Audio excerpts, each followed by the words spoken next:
Halo Bro Bre, kembali lagi bersama gue ABC Movie.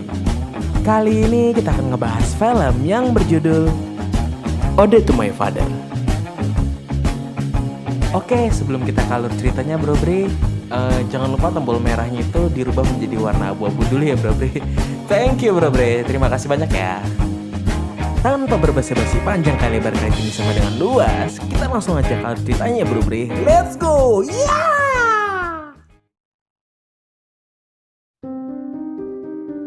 Desember 1950 di Hungnam, Korea Utara. Saat itu pasukan Amerika Serikat dan Korsel yang sedang mendesak Korut tiba-tiba dipukul mundur oleh tentara Cina. Hal itu membuat warga sipil yang takut kepada komunis memilih untuk ikut mengungsi. Tapi karena evakuasi itu hanya mampu mengangkut tentara dan peralatan militer, maka warga sipil hanya bisa berkerumun di sekitar dermaga.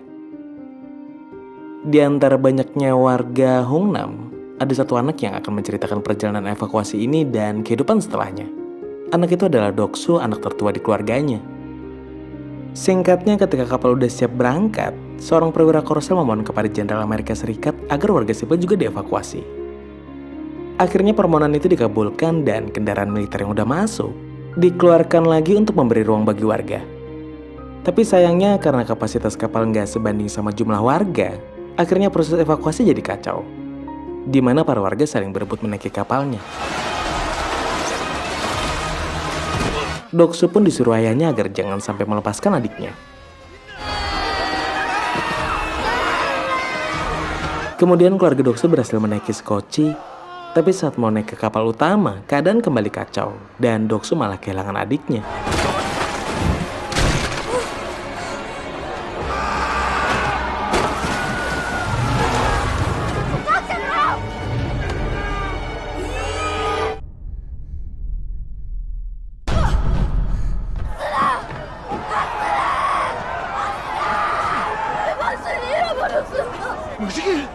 Lalu ketika ayahnya mau turun buat nyari adiknya Doksu, dia berpesan agar Doksu menjaga ibu dan adik-adiknya. Karena kalau ayahnya nggak kembali, Doksu lah yang menjadi kepala keluarga. Dan gak lama setelah ayahnya Doksu turun ke skoci, kapal utama mulai berlayar.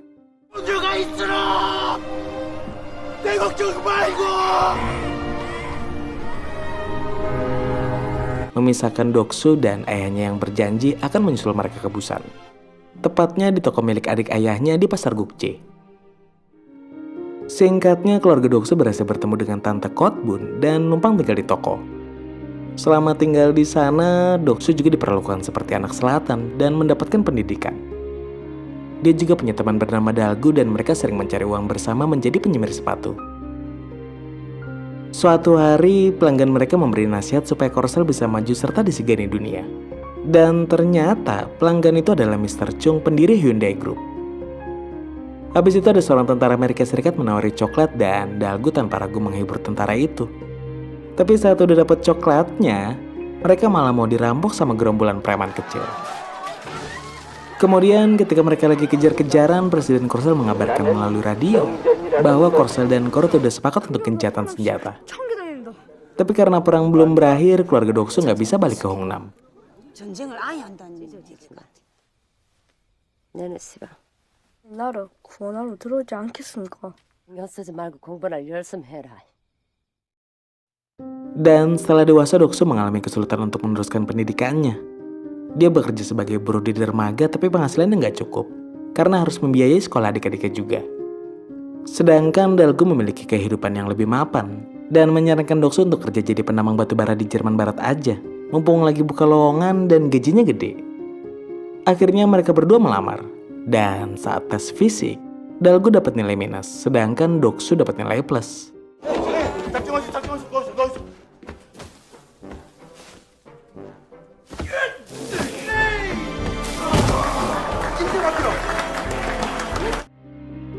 Sebenarnya keluarga Dalgu nggak miskin-miskin amat, tapi dia tetap ikutan ngelamar karena mau ngencanin cewek bule. Kemudian mereka melalui sesi wawancara dan hampir gagal karena nggak punya pengalaman di bidang pertambangan. Tapi karena tiba-tiba menyanyikan lagu kebangsaan, mereka pun akhirnya diterima.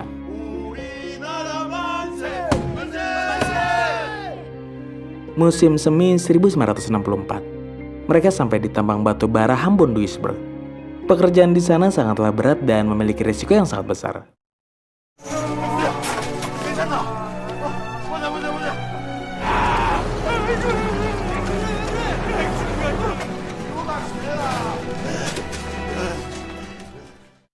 Dan setelah beberapa bulan bekerja, Doksu jatuh cinta sama wanita Korea di sana.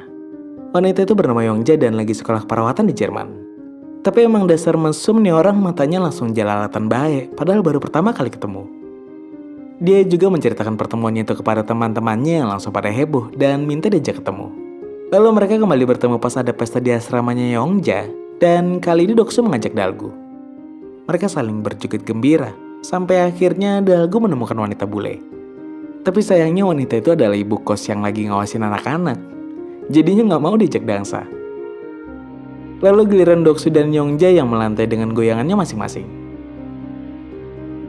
Sehabis pesta, Yongja begitu senang dan senyum-senyum sendiri. Dan saat dia mau tidur, tiba-tiba Doksu dan Dalgu datang membawakan makanan Korea. Karena Yongja pernah bilang kalau dia rindu makanan Korea. Pas Doksu sama Yongja lagi berduaan, Dalgu malah main ke kamarnya ibu kos. Dan bukannya senang impiannya mau terwujud, dia justru ketakutan kayak anak kecil. Sampai sehabis main pun dia kayak orang trauma, karena perjakannya habis diambil sama ibu kos. Kemudian beberapa hari selanjutnya hubungan Doksu dan Yongja semakin dekat. Dengan Yongja yang udah gak kaget lagi sama tingkah mesum dan konyolnya Doksu. Suatu hari terjadi kebocoran gas di dalam tambang yang mengakibatkan ledakan. Nein, das darf doch nicht wahr sein. Kecelakaan itu begitu hebat sampai membuat terowongan runtuh dan menjebak pekerja. Salah satu yang terjebak adalah Dagu. Kakinya tersangkut reruntuhan. Gak mau meninggalkan sahabatnya, Doksu memilih menolongnya, meskipun akhirnya mereka tertimbun reruntuhan.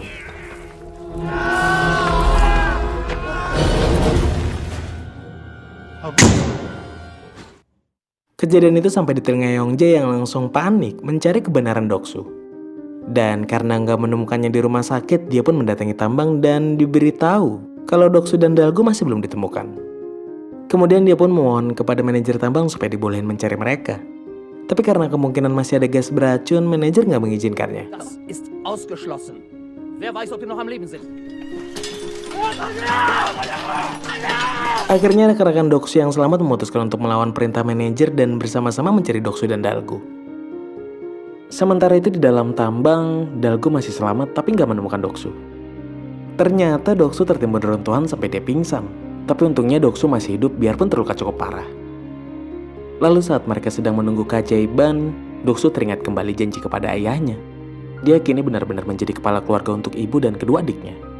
Dia juga sangat sedih karena nggak tahu gimana nasib ayah dan adik pertamanya. Namun di tengah kesedihannya itu, dia malah tiba-tiba merasa kangen sama Yongja yang mungkin gak pernah dia temuin lagi.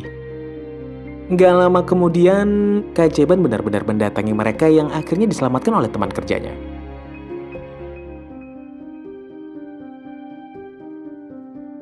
Selama di rumah sakit, Yongja selalu setia merawat Doksu sampai dia sembuh. Kebetulan minggu itu Yongja lagi sibuk-sibuknya, dan dia pun mengajak Doksu kencan minggu depannya lagi. Tapi ternyata visa kerja Doksu habis minggu itu dan gak bisa diperpanjang lagi. Doksu pun mengajak Yongja buat balik ke Korea dan menikah dengannya. Namun Yongja menolak dengan sedih karena dia udah nyaman di Jerman. Lagian dia juga nggak punya keluarga di Korea. 1 minggu kemudian Doksu akhirnya pulang ke Busan pada bulan Desember 1966. Dan kini keluarganya udah punya rumah sendiri. Setelah kembali ke Korea, dia bekerja di toko bibinya. Lalu tiba-tiba Dalgu datang bersama Andre Kim, seorang desainer terkenal yang lagi nyari kain khusus. Dan sehabis kepergian mereka, Doksu malah dikagetkan sama kedatangan Yongja. Ternyata dia datang ke Korea karena dia lagi hamil. Awalnya Doksu lupa siapa yang bikin dia hamil, sampai dia digampar. Barulah dia ingat kalau sehari sebelum pulang, dia dan Yongja menghabiskan malam terakhir dengan bergairah. Akhirnya mereka berdua pun menikah dengan pesta yang cukup meriah. Pada musim gugur 1973, bibinya Doksu meninggal dan pamannya mau menjual tokonya.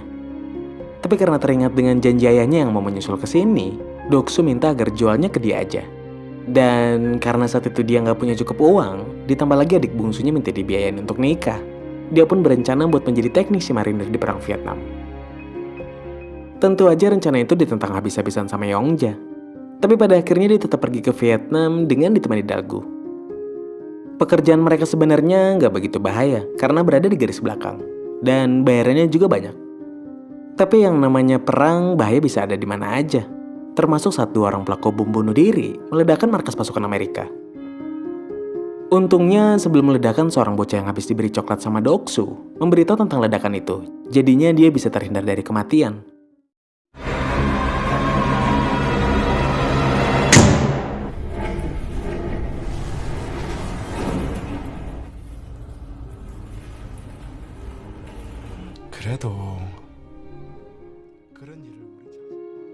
Lalu kita diperlihatkan timnya Doksu harus mundur karena Saigon udah dikuasai komunis.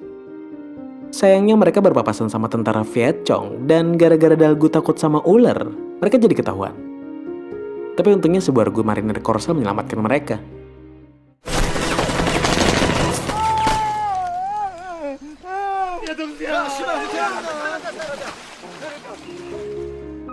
Sehabis itu mereka bersiap-siap mengevakuasi diri menggunakan perahu sebelum tiba-tiba sekelompok warga yang pro Amerika Serikat memohon buat dievakuasi juga. Meskipun awalnya menolak, Doksu akhirnya mengizinkan dengan melakukan hal yang sama seperti saat evakuasi Hungnam karena Dagu terpikat sama wanita di situ. Kemudian saat evakuasi hampir selesai, tiba-tiba tentara Viet Cong menyerbu mereka.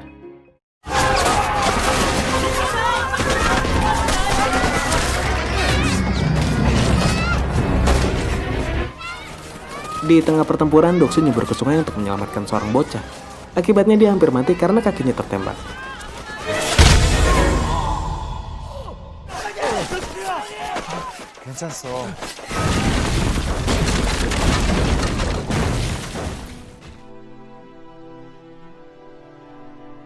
Dan akhirnya mereka berhasil meloloskan diri setelah dermaga diledakkan. Setelah perang Vietnam berakhir, Doksu pulang tepat saat istrinya lagi ribut sama tetangga toko sebelah. Nggak lama kemudian dia juga merenovasi tokonya. Dan disusul dengan pernikahan Dagu sama wanita Vietnam yang mereka selamatkan. Lalu dilanjutkan dengan pernikahan adik bungsunya. Singkatnya, di musim panas 1983, pemerintah Korsel dan Korut sepakat untuk membuat acara reuni bagi keluarga yang terpisah karena perang. Doksu pun buru-buru pergi ke Seoul ditemani Dagu dan menceritakan ciri-ciri ayah dan adiknya. Selama acara itu banyak keluarga yang akhirnya bertemu lagi.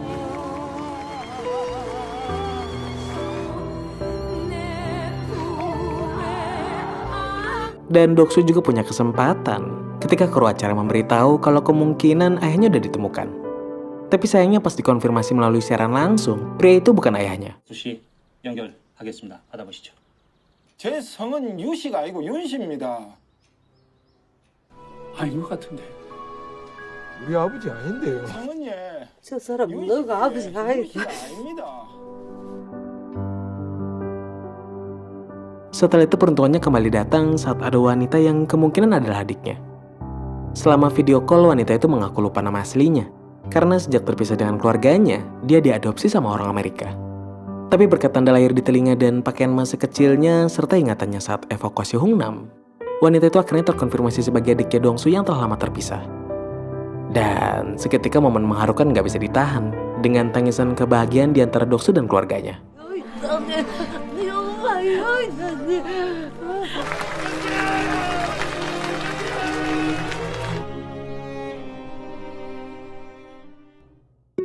Beberapa hari kemudian adiknya Doksu yang tinggal di Amerika mengunjungi mereka.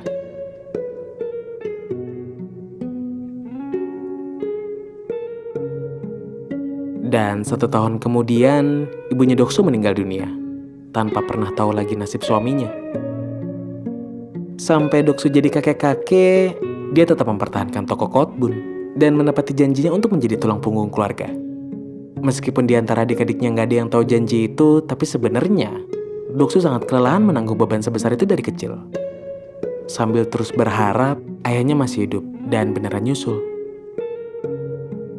Akhirnya setelah dia berbaikan dengan hatinya dan pasrah sama nasib ayahnya, dia mengungkapkan kepada Yongja kalau dia akan menjual toko Kotbun dan menyelesaikan amanah ayahnya. 나이 드셔갖고